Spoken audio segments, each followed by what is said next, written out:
Reading with Hurvan. Hide and seek. James, his sister Sally, and Mark, their best friend forever, were bored. They had played all day, but now that it was dark and difficult to see, they had nothing to do. I guess I'll just go home, Mark said in a sad voice. Then Sally said, I have an idea. Let's play hide and seek. Mark yelled, Okay, let's play hide and seek. I'll be the seeker. He turned, faced a big tree, closed his eyes, and started counting out loud. 100, 99, 98, 97. Sally and Mark ran off in different directions to find a hiding place. Mark counting 4, 3, 2, 1. Ready or not, here I come. Then he turned and began looking for places where they could be hid. Mark looked for the biggest tree and ran towards it. But Sally wasn't there. I bet she's behind that big bush, he said to himself. So he ran to it and was ready to tag her. But she wasn't there either. As he turned around, he saw James running towards the base and darted after him. James tagged the base and yelled out, Safe! Did you get Sally yet? James asked. No, said Mark. I haven't been able to find her and it's getting late and we need to be heading home. She had fallen into a hole when she crawled under the tree trunk. Help! She yelled and her voice echoed throughout. Help! Help! Help! Help! Help! Did you hear that, James? Mark said excitedly. Sally just yelled for help. Keep yelling, Sally, James screamed. That way we can find you.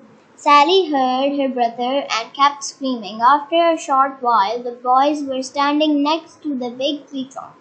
Please help me. I'm scared.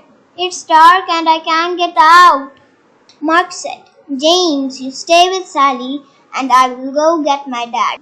Then he dashed off into the darkness. Don't be scared, James said. I'm right here with you. No, you're not, Sally sobbed. You're up there and I'm down here. As Sally turned in the darkness of the cave, she bumped into something, screamed, and began to cry. What's wrong? James yelled. There's something down here with me, Sally replied in a shaky voice. Just then, Mark and his dad came running through the woods. Mark's father said, Stand back, Sally. I am lowering a rope and will be down with you in a second. Mark's dad tied the rope to the tree, found the hole under the tree trunk, wiggled a bit, and lowered himself into the cave. Sally could see him coming down the rope and stopped crying. As he reached the floor of the cave, he shone the light on Sally and gave her a big hug. Don't be frightened, he said. I'll have you out of here in no time. Then he shone the light around and saw that there was something wrapped in a layer of old blanket. Mark, James, there's something down here. I'm going to tie it to the rope and I want you to pull it out. Okay, they replied. The boys pulled out the object, untied it, and let loose end of the rope fall back into the cave. He then grabbed the rope and with a little jump was able to grab the opening and pull himself out.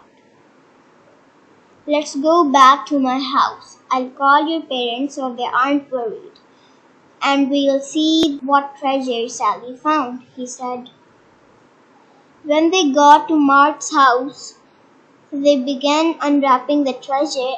They carefully peeled off layers of old blankets to reveal a wooden box. Oh my, Sally said in disbelief. I don't believe what I'm seeing.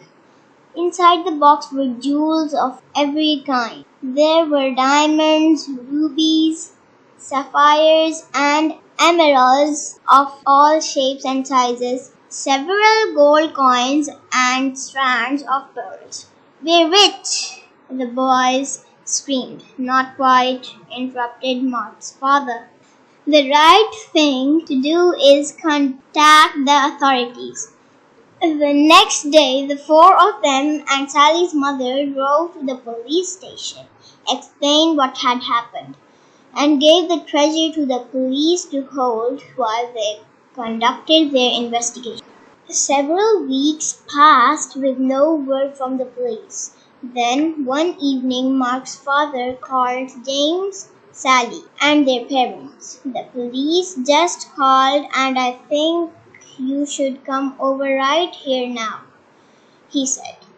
"I'm afraid there is some bad news about the treasure. The police are on their way and will explain everything when you get here." Sally and James didn't say much during the ride to Mark's house. Sally thought that since it was bad news, the treasure belonged to someone else, even though they probably lost it.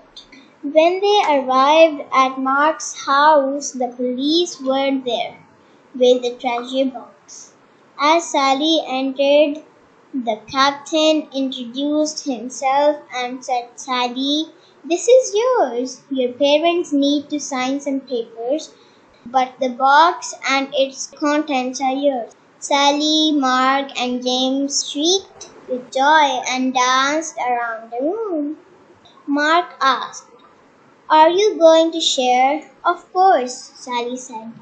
"If you and James didn't help me, I might still be there." Sally said, "I'm giving 1/6 to the local charity, so it can be given to those less fortunate and in need." Her mother and father were very proud of her.